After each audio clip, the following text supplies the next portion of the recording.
Language as talisman for me is a way to talk about quite academic ideas about language in a community setting. Talismans are objects that have magical properties that help you deflect flows of power away from yourself or draw them to you. They're material objects, they're things that are worked over, that have kind of traditional qualities. And all of those are interesting things to think about in relation to everyday language use. People have words that have specific meanings to them, family meanings. They have words that they use in certain situations. They feel different ways towards different dialects and different varieties of language. So for me, talisman is kind of language in people's everyday life and the way in which they really feel about language and value language. It's about sayings, it's about stories, it's about dialect, it's really a huge topic area. And using the word talisman is a way to kind of stimulate people's imaginations and get them thinking about those things and talking about them and working on them. And I think language as talisman is a way of articulating the power and agency that language can give you. It means different things to different people, which is a kind of bit of a lesson about language, really, I suppose.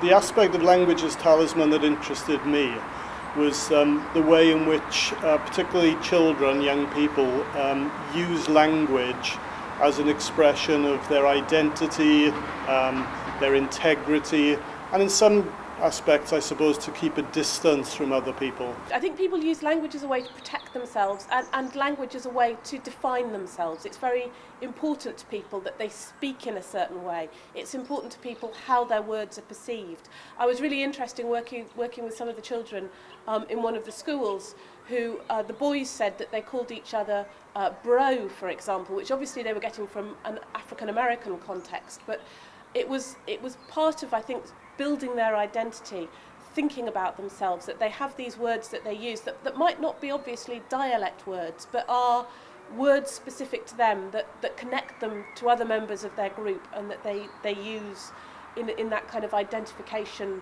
way. I've really enjoyed working with other academics from different disciplines as well.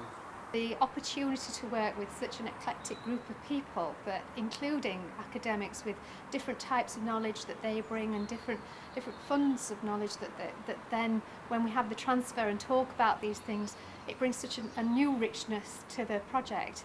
Also, the artists being involved has been fantastic. But there's something in an approach that can allow for all the difference to exist in the same place. And we've talked a lot about hierarchy and power and language been used like that, and I remember going through generation meetings, I remember going to all sorts of different meetings, and it was like when you first stop and listen to a Shakespeare play, it takes you about 20 minutes to understand what anybody's saying, but if you don't give it that 20 minutes or you don't commit to trying to understand things better, you're kind of excluded from the debate. So I think this project's allowed that to happen on all sorts of different levels. So children have engaged with quite complex ideas, I've engaged with complex ideas, and the academics on their own terms haven't dumbed things down. They've engaged with the same complex ideas, just in different spaces.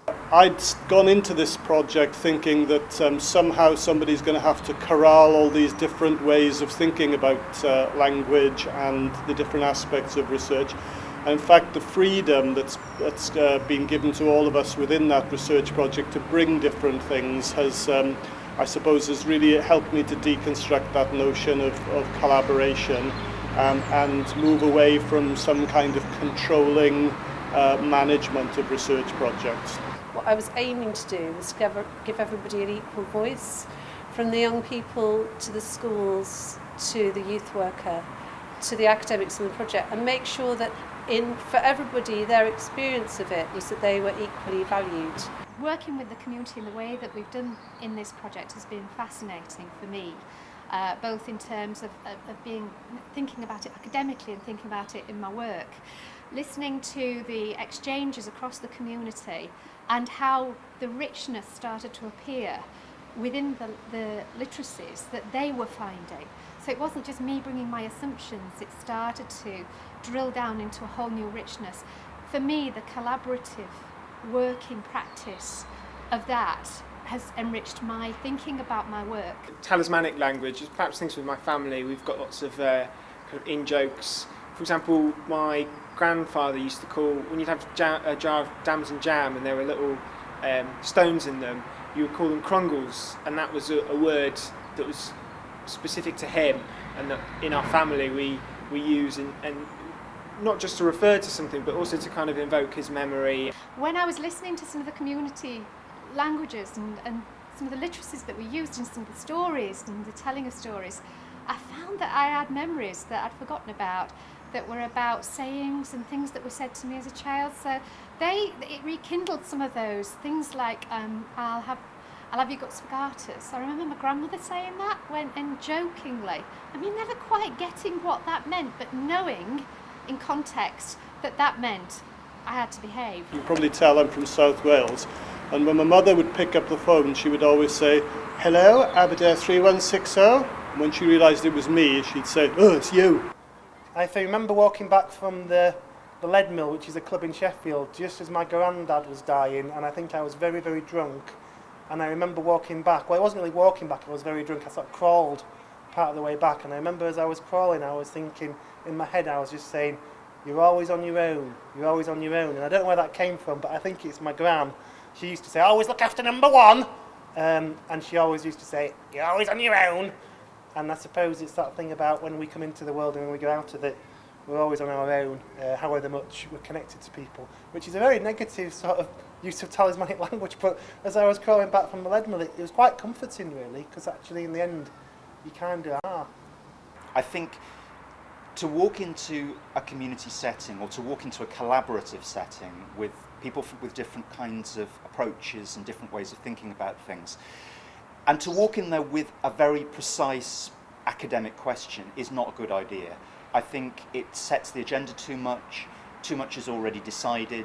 I think the point of using a term like talisman is that it isn't 100% crystal clear.